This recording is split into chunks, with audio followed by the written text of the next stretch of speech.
Professor Heyman. Thanks very much. I'll just add a few words. I think we've heard great optimism today from all the research and the way the world is pulled together to deal with this pandemic.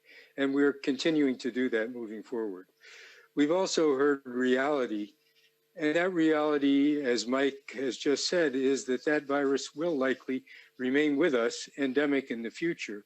And no matter what we've done to date, it will continue to spread despite vaccines, despite therapeutics, despite diagnostic tests.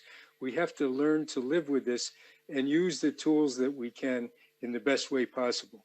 And it reminds me of the end of smallpox in 1980.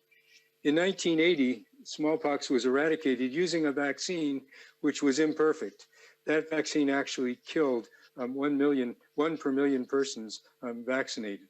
It was not a safe vaccine, but the risk assessment said, let's get rid of smallpox.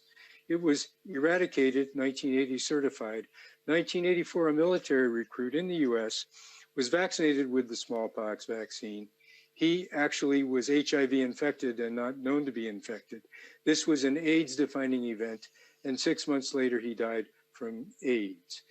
We used the tool that we had to the best advantage we could before 1980, not knowing that that window of opportunity would close to eradicate smallpox. So we can't wait. We have to continue to move ahead with the tools we have, doing the best we can, understanding that this disease will likely either become endemic in humans, in some animal, or in both. So let's move ahead together with WHO leading us as they've done through many outbreaks in the past. Thank you very much, Professor Heyman. Let's all move together. Thank you so much. Thank you for being with us today and for taking these questions. I'm particularly interested in your views on how you think the vaccine will work in the context of elimination, because countries in my home patch, of course, in the Asia Pacific have done very well and kept community transmission rates very low to the point where some have eliminated. But what does that mean for in the long term, where people are vaccinated overseas? Does that ensure that they are not a risk travelling to countries that have almost zero community transmission? Or do you think that people who have been vaccinated will still need to quarantine if they go into countries that have low transmission?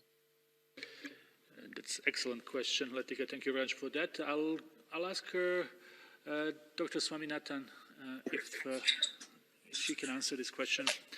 Dr. Swaminathan?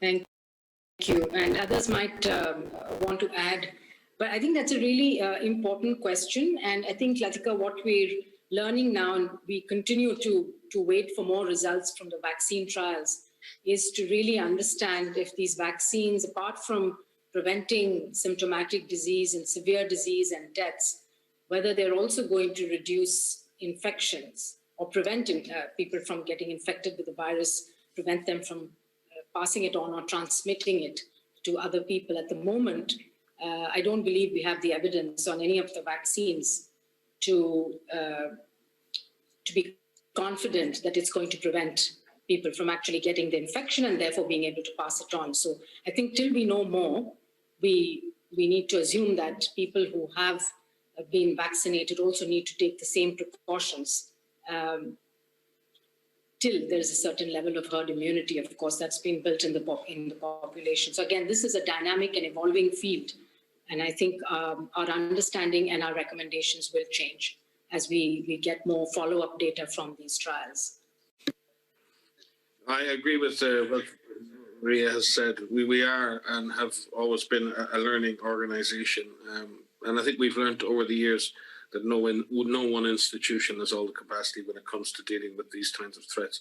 What WHO does and has done under the leadership of Dr. Tedros is pull the world together around science solutions and has leveraged all of that capacity around the world. So therefore, I do think we're in a much better place. We're in a better place on behavioral science, clinical science, vaccine science, diagnostic science, so many other areas in terms of that. But we're also in a better place on things like supply chains and collective production of guidance and rapid dissemination of training and using digital the digital world in order to amplify what we do. We've got better at innovation. We've got better at applying that innovation. We're still not there yet on equity, and I'm sure that the Director General will speak to that. That's the final part of this that requires equitable distribution of all this knowledge and all this learning and all of these tools. But we are, in that sense, a learning organization that so many people have contributed to. And I will say one thing, and I may come as a shock to people, this pandemic has been very severe. It's spread around the world extremely quickly. It has affected every corner of this planet. But this is not necessarily the big one. This virus is very transmissible, but and it kills people, and it has deprived so many people of loved ones. But its current case fatality is reasonably low in comparison to other emerging diseases. This is a wake-up call. We are learning now how to do things better, how to do science better, how to do logistics better, how to do training better, how to do governance better, how to communicate better. We've developed a whole new science of epidemiology and advanced behavioral science in this way. So I think from our perspective, the planet is fragile. We live in an increasingly complex global society. These threats will continue. If there's one thing we need to take from this pandemic with all of the tragedy and loss, is that we need to get our act together. We need to get ready for something that may even be more severe in future. In this, we must honor those we've lost by getting better at what we do every day.